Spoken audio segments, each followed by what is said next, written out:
ખાલી એ તાળી પાડીને રામ રામ બોલજો રે. હજી ઘણાનો અવાજ આવતો નથી. તમે તાળીઓ ચાલુ રાખજો, ચાલુ રાખો. ત્યાં સુધી ના ન પાડો ને ત્યાં સુધી રાખજો. હા, તાળી પાડીને રામ રામ બોલજો રે. પણ બહેનો માંથી અવાજ નથી આવતો, ભાઈઓ માંથી આવે છે. અમે જ્યાં જઈએ ને અહીંયા બહેનો માં અવાજ આવતો, આ જાય ભાઈઓ માં આવે છે. તાળી પાડીને રામ રામ બોલજો રે. તાળી પાડીને સીતારામ બોલજો રે. તમે ઉતરના પડદા ખોલજો રે. તમે ઉતરના પડદા ખોલજો રે. બોલજો રે. તાળી પાડતા જે શરમાય છે રે. હાલો,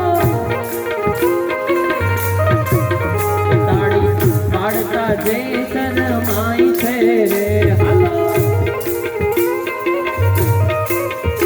એનો અવતાર એડે વયો જાય છે રે. એનો અવતાર એડે વયો જાય છે રે.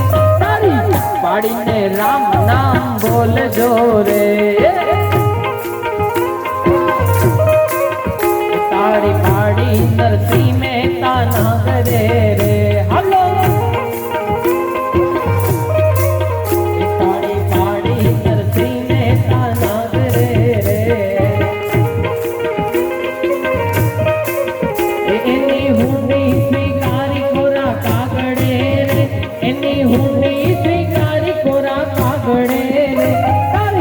પાડીને રામ નામ બોલજો રે. એ બે હાથે તાળી પાડો, બે હાથે તાળી પાડો, બે હાથે તાળી પાડો. હાથમાં જોર છે કે નહીં? એ મુખથી સીતારામ બોલો, મુખમાં જીભ છે કે નહીં? એ મીરાબાઈએ ભક્તિ કરી, તમને ખબર છે કે નહીં? એ મીરાબાઈએ ભક્તિ કરી, તમને ખબર છે કે નહીં? એ ઝેર ન તો અમૃત કર્યા, ઝેર ન તો અમૃત કર્યા, ઝેર ન તો અમૃત કર્યા. તમને ખબર છે કે નહીં? એ સબરી જતા તમને ખબર છે કે નહીં? એ સબરી માઈ ના ઘેર જતા તમને ખબર છે કે નહીં? એ એઠા એના બોર ખાધા, એઠા એના બોર ખાધા, એઠા એના બોર ખાધા. તમને ખબર છે કે નહીં? એ બે હાથે તાળી પાડો, હાથમાં જોર છે કે નહીં?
પેલી મુલાકાત મેં તો તમને જોયા રે દાદા સાળંગપુર ધામ મેં તો તમને જોયા રે દાદા ભંડારિયા મને યાદ આવે આપણી પેલી મુલાકાત મને યાદ આવે આપણી પેલી મુલાકાત મેં તો તમને જોયા રે દાદા સાળંગપુર ધામ